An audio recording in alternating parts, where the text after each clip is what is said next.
Christmas and New Year's are what you remember. For me, there's a separate event in December. It's not decked in holly, there's no Auld Lang Syne. It comes in with a whimper each 12/29. It's a day to the world that's just like any other, yet at least for me, and of course my twin brother, it's a date that's resplendent with something like worth. You've assumed I assume it's the date of my birth. And though every birthday brings with it its blessings, of late, it's a date that I've seen as distressing. For each year that passes, and there have been plenty, I'm closer to 40 than I am to 20, brings with it its questions, all big, existential. What is it I've done? Have I reached my potential?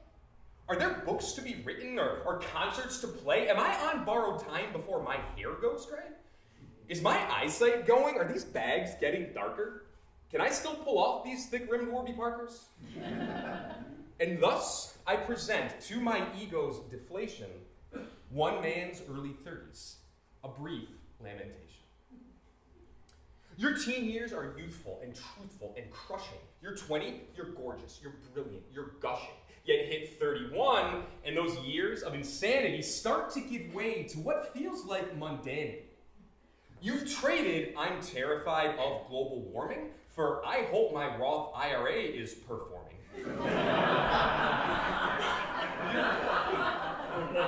You're hearing new bands that you don't really mind. You just wish that they sounded more like Third Eye Blind. You'll still go out drinking whenever your friends say, but now you're hungover the following Wednesday. You're starting to notice the way that you dress is less Project Runway and more Meet the Press.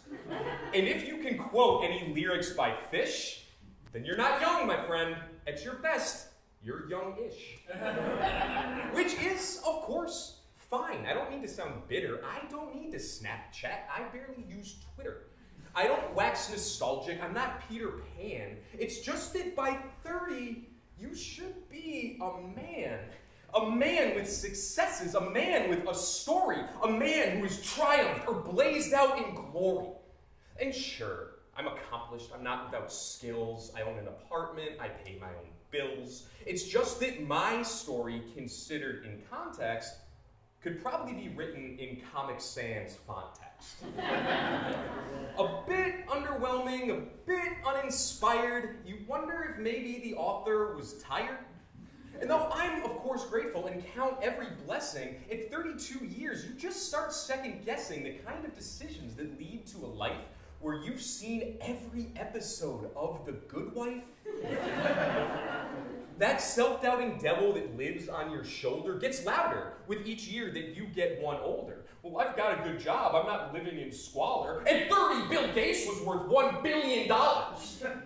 I'm happily married, and that's enough, maybe. According to Facebook, you should have a baby. I've written this poem, I found some good rhymes. Do you really think that's the best use of your time?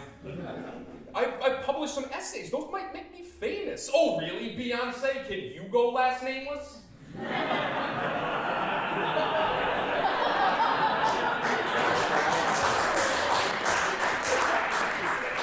Last week, I helped my Zog Sports kickball team win. At 33, Jesus Christ died for your sins. With each year that passes, I'm finding it harder to think that I'll die as a spiritual martyr. So, what's there to do once you hit 34? Just throw down the curtains and bolt shut the door? Just put on some sweatpants and watch Frozen dinners? Just see Wheel of Fortune and curse out the winners? Spend more and more time in some sad online fight with a stranger whose politics scream out alt-right? I'm in my young 30s. Please emphasize young. My book is unwritten. My song is unsung. There's more to accomplish. There's more I desire. There's more to experience, taste, and acquire. I need to believe it's essentially truth that I haven't abandoned the promise of youth. And thus, each December, I have a tradition. And note that this is a begrudging admission. To open up Facebook and casually look at some names that I've picked from my high school yearbook to see how they're doing. Though I know the answer, Janine's occupation's still listed as dancer. And though it's sadistic, it just doesn't fail when I read that Jeff Bilker has gone back to jail to fill me with something akin to elation.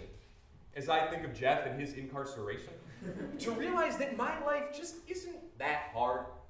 I'll never get stabbed with a shank in the yard. And sure, there are days when I may not feel whole, but that beats swinging bottom side up from a pole.